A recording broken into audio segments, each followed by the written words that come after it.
Missia, the wild one. Childhood is a time of innocence when life is simple and uncomplicated. Children, watching the comings and goings of adults, often see things that they don't understand until years later, when they are adults themselves and know the ways of the world. And the ways of the world are sometimes rather sad. There is still talk about her in the village, all these years later. She did not come back after she went away so suddenly that morning. No one really cared to find out what happened to her. But they did not forget her. Even recently, an old man in the village said her name, Missia, with sadness in his voice. And the village never again knew anyone quite like her. They remembered her not so much for her good looks as for her boldness. She was good-looking, though. But in those days, there was no way a good-looking girl could escape from village life and make an exciting future for herself. What could Missia do, except sell her good looks while she was young? Selling them for so little. Almost nothing. Every time I go back home to the village, I see Missia in my mind.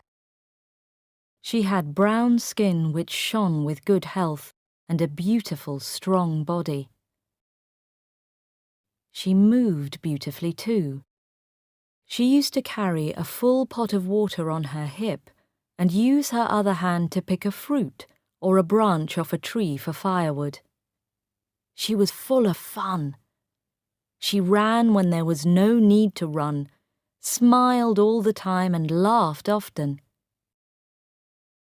The women envied her and felt jealous of the way men watched her lovely body. Missia never married. She never wanted to be like other village girls who spent time getting to know boys, walking in the fields, talking of love, and making careful plans for the future. Missia's house was usually full of men, and her parents did not mind her free and easy ways with the young men, and older ones, who crowded into that little house. No surprise, then, that before she was 16, people were already talking about her. As a child, I couldn't take my eyes off her. She had a pair of eyes which seemed enormous to me. Her smiling lips were full and red with beetle juice. She used to laugh at the way I watched her, wide-eyed. Under her breath and still smiling, she used to whisper something which I knew was not meant for my child's ears. But there was no harm in her. It was her nature, her love of life. But there were things I did not understand about her. Sometimes she was my friend. On some days when I saw her, she used to greet me cheerfully, take my hand in hers and take me into the woods to pick fruit, show me the animals and birds and 1,000 secrets that lay hidden there. But there were days when she pretended not to see me and looked away as she hurried into the woods. That always made me sad, and I felt a warm tear roll down my face. At those times, I used to look away too, pretending to look at a wild flower or watch some insects on the ground. I knew she did not want me around, and I wanted her to think that it did not matter. But it did. It did. I did not understand the way my mother felt about her either. As I grew a year or two older, she told me not to go into the woods with Missia. Suddenly, one hot afternoon, Mother called me from the garden and said, very firmly, "You must not see Missia again. You're not a child any longer. You must stop bothering her to play with you." I couldn't understand why. I didn't say anything. I stood by my mother and looked out of that sun-filled room. In the garden, I saw the purple bougainvillea and the bright yellow hibiscus flowers. I wanted to be out there, playing with Miss Sia. There was no one to play with except Miss Sia. And now my mother was telling me I must not play with her. "Then who will make me a mud house when it rains?" I asked my mother, confused. Mother knew me. She heard the anxiety in my voice and said quietly, without even lifting her eyes from the book she was reading, "I will." Missia did not miss me. She did not care at all that she had ended a handful of my dreams. She continued to laugh her way through the days, the months. She became more beautiful as the years passed, and her lovely body became more rounded. There was a bolder look in her eyes and a wildness in her movements that drove the men crazy. There were violent arguments in the village, like the night when old Apuhami's wife went to search for him and found him inside Missia's house, drunk.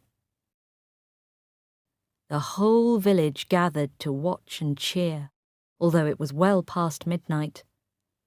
All the women cursed Missia, and the men watched her with a new interest. Missia did not show the least concern. She spat an enormous mouthful of beetle juice towards them and disappeared into the night. They said that she was a witch, but by now I was old enough to know that she was no witch. She was human, and soon enough I knew what she was. I began to understand what those trips into the woods meant. I knew the meaning of those violent arguments. I knew why some women hated her and cursed her. I began to understand why women like my mother wanted to protect their daughters from her influence and their sons from her clever tricks. But Missia herself was one of the world's lucky ones. She didn't care what anyone said. She didn't care what happened to anyone. She cared only about one person in the whole world, and that was herself. Perhaps, in a way, that did make her a witch. At least, she was not quite human. That thoughtless confidence of hers couldn't last, however. Almost 10 years later, she came to live in a dark little hut that stood just beyond the end of our garden.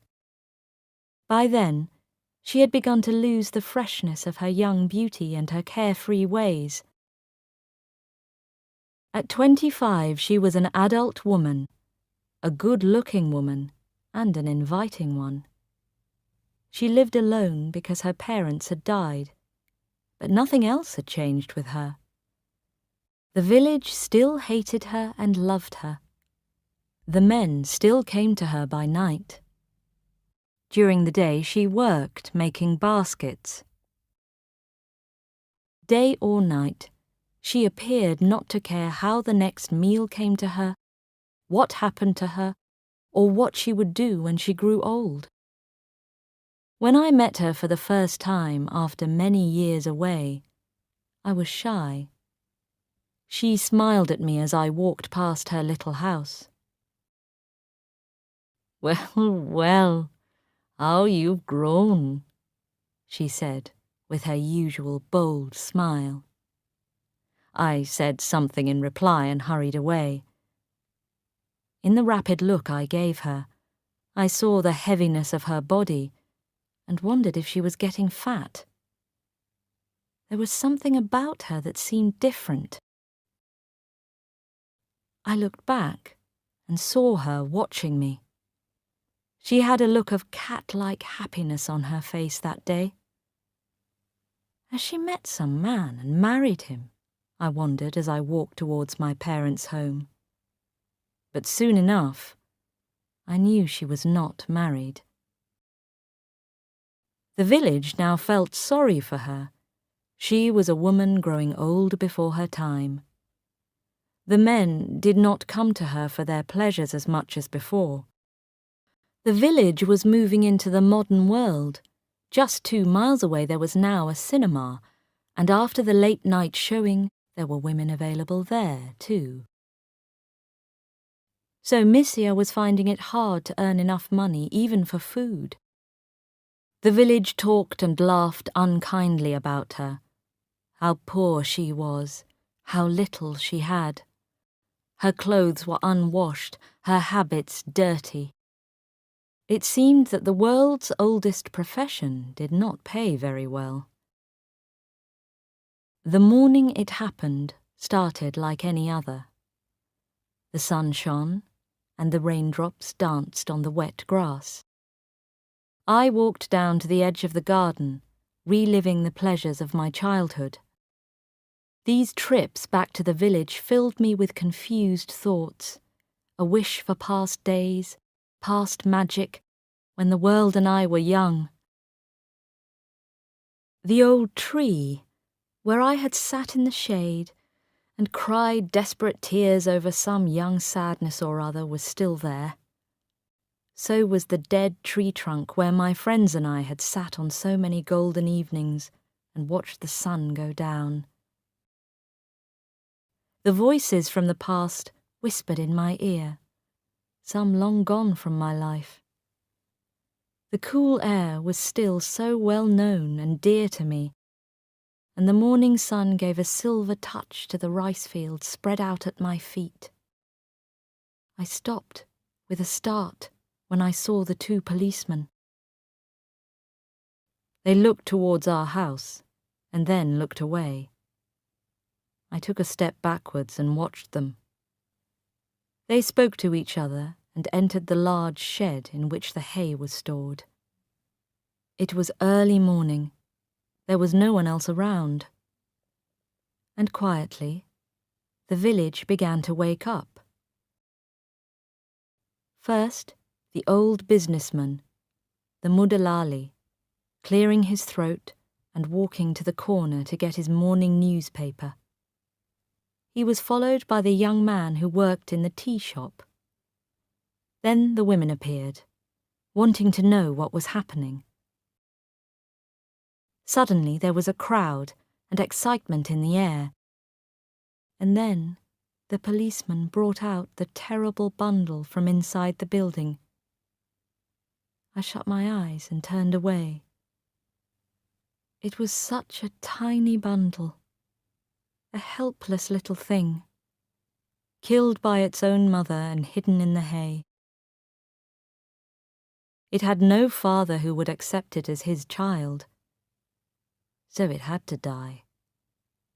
A fatherless baby in that little village was a terrible thing, and women like its mother were cursed, perhaps even killed. In that lovely little village, with its sunny green fields and blue hills, there was no room for that child. And then they brought out the mother. She didn't hide her head guiltily as they wanted her to. She still held her head high and looked straight at all of us. I hid behind a tree and watched her. I still couldn't take my eyes off her. She looked at the silent crowd, and then she noticed me. She smiled at me, bold and direct as always. I shut my eyes. She didn't care that I gave her no answering smile. She turned to the crowd with the same bold smile and spat an enormous mouthful of beetle juice towards them. And then she went away with the policeman.